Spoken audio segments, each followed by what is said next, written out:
Começa agora Rádio Fiscar Entrevista. Olá aos ouvintes da Rádio Fiscar 95,3 FM.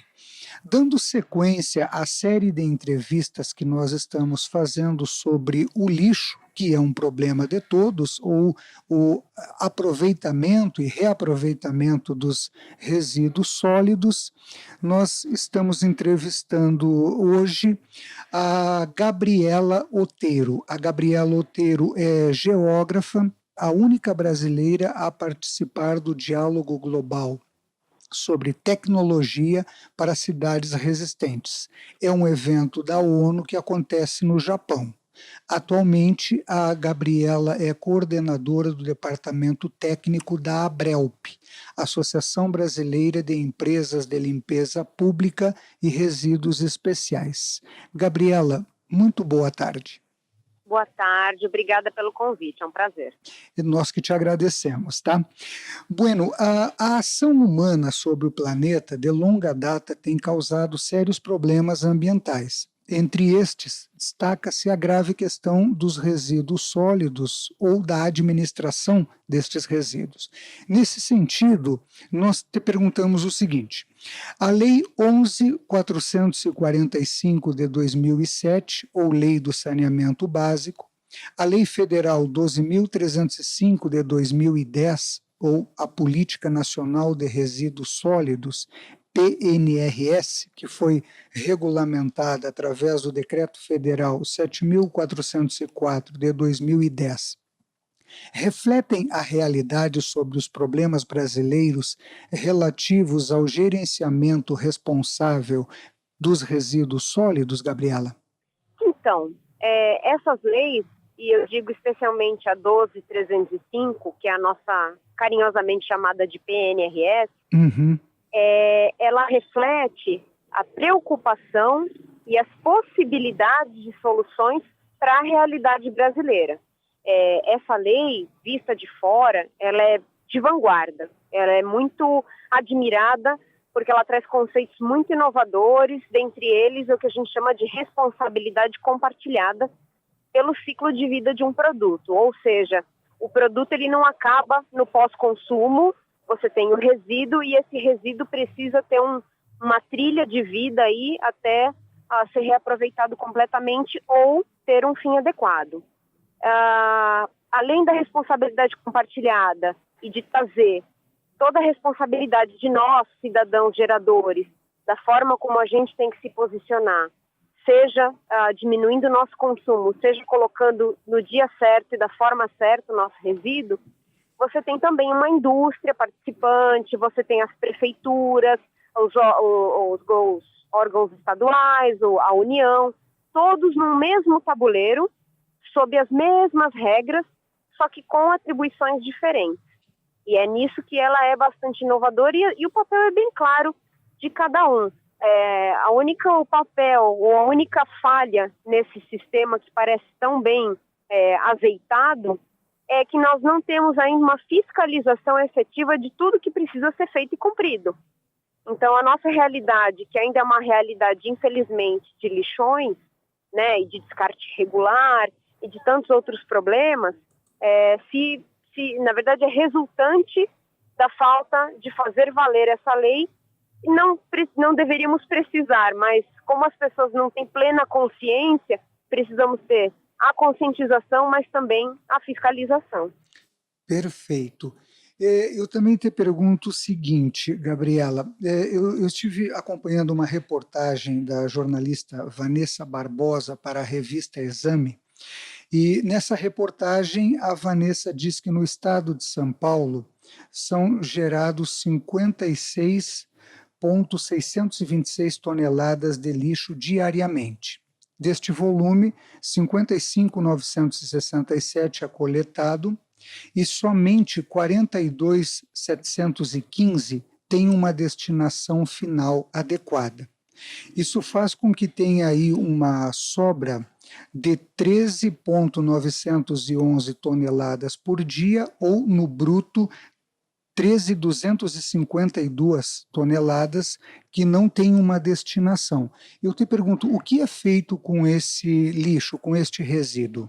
Então, o que não vai, né, dentro da nossa pesquisa, o que não vai para uma destinação adequada, Sim. que no caso é o aterro sanitário, passadas todas as etapas de aproveitamento e reciclagem que a própria lei também coloca, você tem dois caminhos. Ou esse resíduo ele foi coletado, mas ele acabou indo para um lixão, ou para um aterro controlado, ou seja, ele foi objeto de coleta. Okay. Infelizmente, algumas prefeituras prestam o serviço de coleta, mas mandam para lixões, que é crime ambiental. Mas tem uma parcela que a gente estima que esteja na casa dos 10% Brasil, mas que também pode se aplicar a São Paulo, talvez até um pouco menos, que é um resíduo que não foi coletado. Então, ele teve uma destinação desconhecida. Qual a nossa suposição do destino desse resíduo? Ou ele foi enterrado no fundo de quintal, e isso é uma prática muito comum de décadas atrás, quando você não tinha o sistema, né, universalizado, ou ele foi queimado, muita gente não tem a coleta na porta, não vai conviver com resíduo, então taca fogo. Ou ele foi parar em cursos d'água, nos oceanos, em áreas de preservação permanente. Infelizmente, o pior destino possível ali, junto com o lixão. Então, foi uma destinação, via de regra, irregular. Perfeito. Gabriela, eu te pergunto também, dentro dessa reportagem, a Vanessa Barbosa diz que a produção per capita no estado de São Paulo, isso inclui, obviamente, a cidade onde eu estou, São Carlos, não é? Que a produção per capita é 1,393 kg de lixo por dia. Tá? Esse nosso padrão, ele está de acordo com estimativas de sociedades que gerenciam melhor essa questão? Essa minha pergunta deve-se à questão da educação ambiental. Tá? Nós consumimos e produzimos lixo adoidadamente nessa quantidade, ou nós estamos relativamente próximos a países que têm uma educação ambiental melhor? Você sabe que os países da Escandinávia, então Dinamarca, Noruega, Finlândia, Suécia, Estados Unidos, Bloco Europeu, a geração per capita é maior. Okay. Mas a questão é, eles dão o devido valor ao resíduo. O problema não é só gerar, o problema é desperdício, né? Okay. Desperdício de comida, enfim, do que a gente tem que ter uma moderação maior no consumo. Mas gerar resíduos é inerente a nossa sociedade, né? Esse nosso arranjo humano. O problema é o que a gente encara depois que ele é gerado. Se nós fizermos a compostagem, né, o tratamento dos orgânicos, encaminhar para reciclagem, a indústria fazer o papel dela, que é reciclar, enfim, cada ator fizer a sua parte direitinho, o que sobraria seria o quê? A gente estima aí 10, 13%.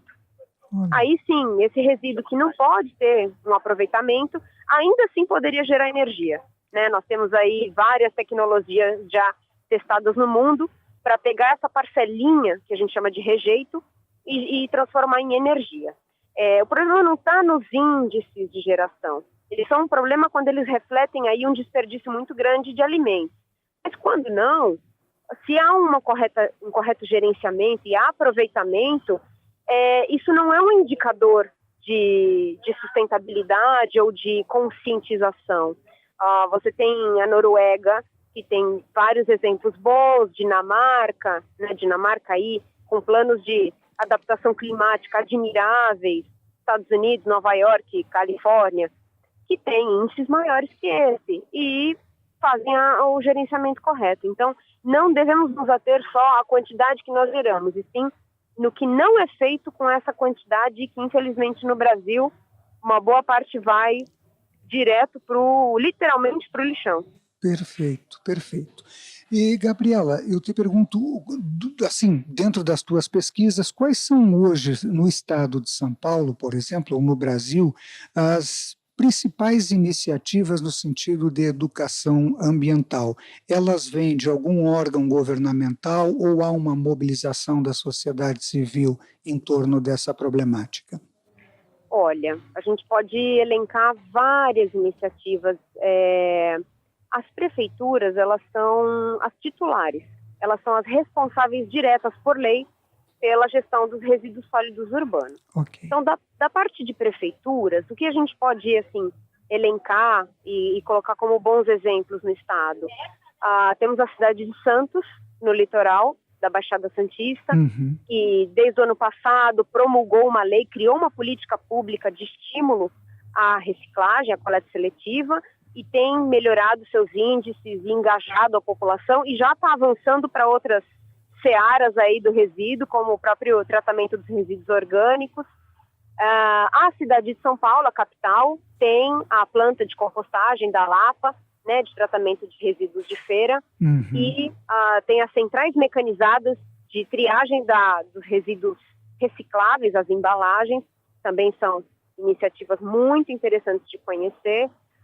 Pelo interior, tem Indaiatuba, tem uma planta de compostagem também, só que já é da iniciativa privada. Salto, Itu, são cidades que têm regularizado sua coleta seletiva e buscado índices para poder implementar a logística reversa. Enfim, você vê a população mobilizada, alguns grupos muito engajados em compostagem domiciliar com minhocas. Também tem um movimento aí no Facebook, nas redes sociais de compostagem domiciliar, ou seja, quando a prefeitura não oferece nada nesse sentido, o cidadão faz a sua parte, e eu acho que todos podem ter essa iniciativa independente ou não. E, claro, pessoas que têm deixado as sacolinhas plásticas de lado e adotaram levar consigo as sacolas retornáveis. Eu acho que isso não dá trabalho para ninguém e é muito efetivo. Tenho visto bastante pelas cidades onde eu rodo que as pessoas estão buscando mudar um pouco seus hábitos para diminuir o impacto. Mas tem que ser um conjunto de esforços, né? A gente vê como ideal que as prefeituras sempre tomem a dianteira, porque como elas são as responsáveis pelo resíduo, elas têm que ser as primeiras a dar o exemplo. Perfeito. As primeiras a colocar para o cidadão, de uma forma clara, fácil, qual é o papel dele. Olha, cidadão, coloque tais dias o resíduo reciclável, seco, né, que são as embalagens, para coleta seletiva. Tal dia, coloque só os resíduos orgânicos. Enfim, tentar promover boas práticas que façam parte da dinâmica da cidade, né? E não que sejam só de grupos isolados, porque esses grupos isolados, eles são excelentes, mas precisam permear aquelas camadas mais difíceis de convencer, né? Claro, claro. Bom, finalizando, Gabriela, eu digo o seguinte: essa série de reportagem que nós estamos fazendo nasceram da preocupação de uma ouvinte nossa, a Thelma Gaspari, e até mandamos um abraço para a Thelma aqui, não é? E a preocupação dela é com a questão da vizinhança. Nesse sentido, eu te pergunto uma coisa, ou te peço: que dica tu deixaria para os cidadãos que queiram desenvolver algum trabalho de maior conscientização, de maior maturidade na administração dos seus resíduos, nos seus bairros, condomínios, na região onde moram? Olha, a palavra de ordem, né, assim, enquanto você falava, me veio à cabeça, é o diálogo. Não adianta a gente brigar com o vizinho, não adianta causar inimizades ou desavenças que podem se tornar coisas piores, sendo que, no caso do resíduo, tem que ter uma participação bem ativa da prefeitura e tem que ter a participação de todos, porque se um falhar, todo o resto é prejudicado. Uma iniciativa assim, numa escala um pouquinho maior de bairro, será que tem algum terreno que possa ser utilizado, algum canto, um jardim, um canteiro interessante para começar, quem sabe, uma horta? A gente considera a horta urbana como uma agregadora. Perfeito. Né? Ela junta as pessoas. Eu não estou nem dizendo compostagem, ela pode vir num segundo momento, mas uma iniciativa de horta, ela já agrega as pessoas, cria ali laços para que elas possam discutir coisas mais complexas. Então, estabeleceu-se uma horta, começa a discutir, poxa, mas o que sobra em casa, de casca, de restos de frutas, será que a gente não pode aqui fazer uma compostagem e alimentar nossa horta? Quem fica encarregado?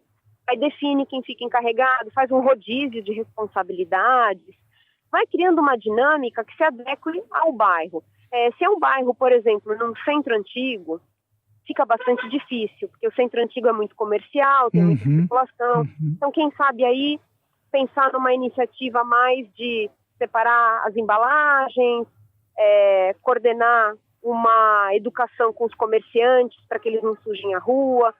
Pode ser nesse sentido. Se é um bairro mais residencial ou numa área mais rural, a iniciativa de horta é sensacional. Ela só traz benefícios, tem muitos projetos registrados na web que podem servir de exemplo.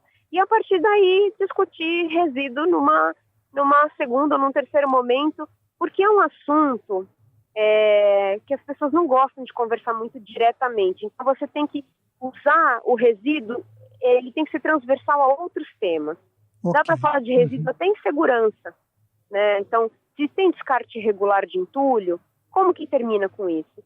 Falando, olha, se tivesse entulho, pode ser um criador de mosquito Aedes aegypti, causar doenças no bairro, enfim, ir buscando esses motes para, no fim das contas, chegar no tema resíduo. Vai comendo pelas beiradas. Perfeito, perfeito. Bom, Gabriela, eu te agradeço sinceramente em meu nome, em nome da Rádio Fiscar, aqui da Universidade Federal, e dos nossos ouvintes, que são os principais interessados e objetos aí da nossa atenção para tratar desses temas. Muitíssimo grato, uma ótima tarde e parabéns pelo trabalho que tu desenvolve. Obrigada, Ronaldo. Obrigada a todos. Tomara que as pessoas não adquiram, mas façam crescer esse interesse pelo tema resíduo. Você escutou Rádio Fiscar Entrevista.